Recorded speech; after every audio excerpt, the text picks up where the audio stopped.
Plaintiff Paul Vanlerberg had never met the defendant until they were involved in a road rage incident. Paul claims while driving on the highway, the defendant refused to let him pass and then gave Paul the finger. And when Paul finally did pass him, the defendant started following him and ended up hitting Paul's car, so he's suing. Defendant Robert Hauser insists Paul is the one who instigated the incident by chasing him and flashing his bright lights. And when he finally passed Robert, he slammed on his brakes, which resulted in the accident. Robert says they were both ticketed, and he refuses to pay Paul for anything. Start with you. All right, first off, I didn't know the defendant prior to this incident. I'd never met him before, but on 9/11/2014, we were involved in a road rage incident, which resulted in an accident, which is why I'm suing him today. Tell me what happened. Well, I was driving down the two-lane highway, going about 60 miles an hour, and the defendant and another car were in the right lane, I was in the left, and when I went to pass them, he cut into the left lane and blocks me off. He was going about 55, I was going 60, which was about 5 miles over the speed limit, so him being a driving instructor, I think he was probably... How do you know he was a driving instructor? He was driving a driving school car at the time.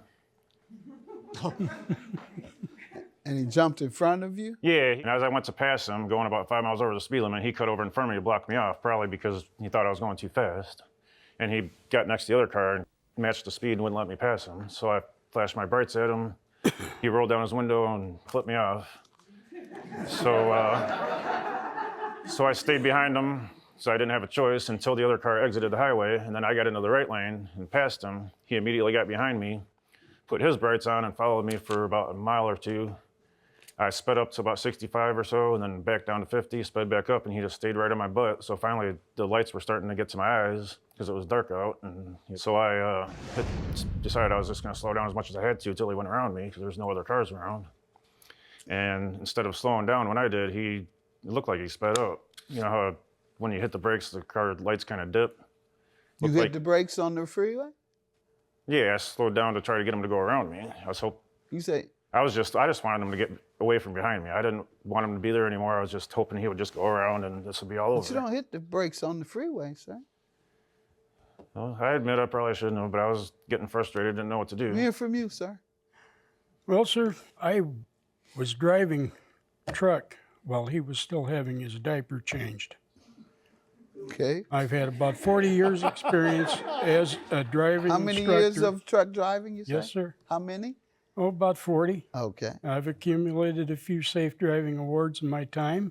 About a 1,000,000-mile award for one. Enough to be a student instructor? Yes, sir. I trained truck drivers to be truck drivers, and I've trained teenagers to be good, responsible drivers.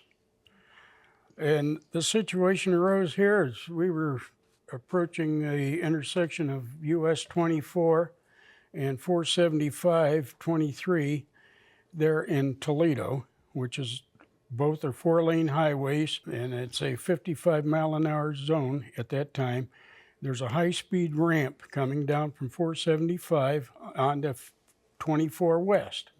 There was a semi-truck and approximately 4 or 5 cars behind the semi-truck coming down the ramp. Mm-hmm. And, you know, the prudent thing to do is to change lanes and, you know, allow that traffic to merge. Mm-hmm. Well, I checked my mirrors, used my signal, made its lane change, and that's it. The next thing I know is Mr. Vanlerberg is behind me flashing his bright lights.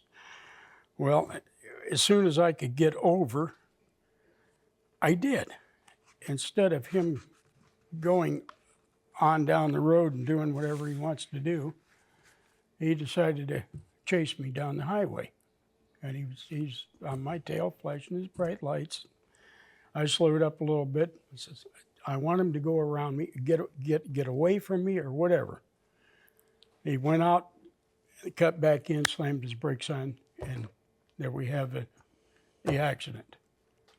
He was cited for improper lane change. Plaintiff Paul Vanlerberg says he and the defendant were involved in a road rage incident, which resulted in the defendant slamming into Paul's car. Police came to the scene? Yes, sir. I called him. When we got out of our cars, he was inviting me to swing on him to get into a fight. Well, I'm 70 years old. I'm not going to fight this guy.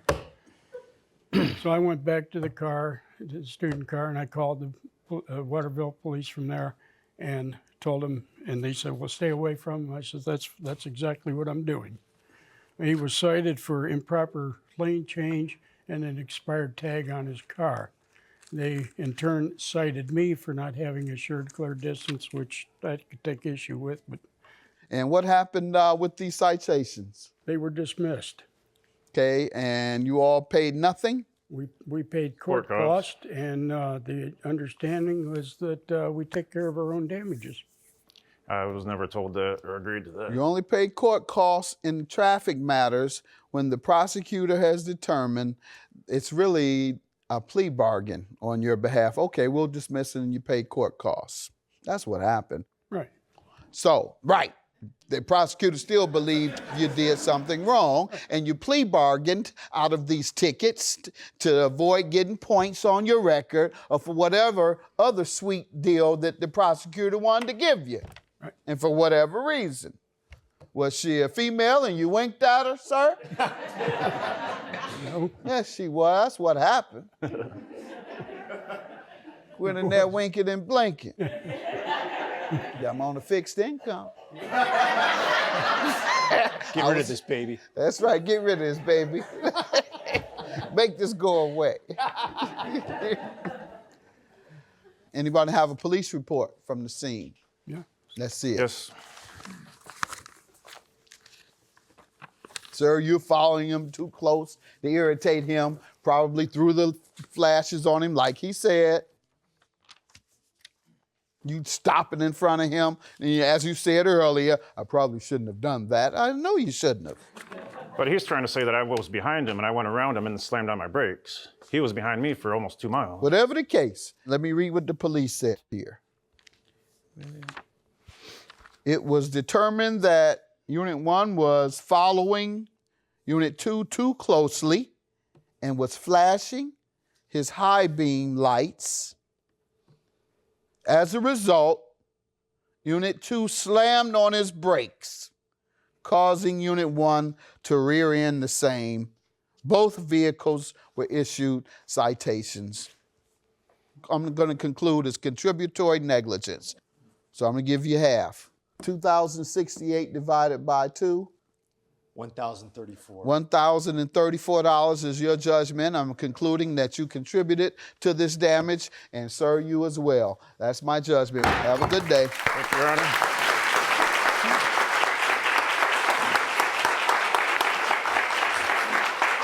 Actually, he challenged me to a fight. He called me a coward because I wouldn't hit him. I told him, look, I'm not going to hit you. He was pointing his finger in my eye and cussing at me and trying to get me to hit him. I told him, look, I'm not going to hit you, dude. I mean, look at me, look at him. I'm not going to hit him, you know. But he said, you're a coward if you won't hit me. You're a coward. He kept repeating that.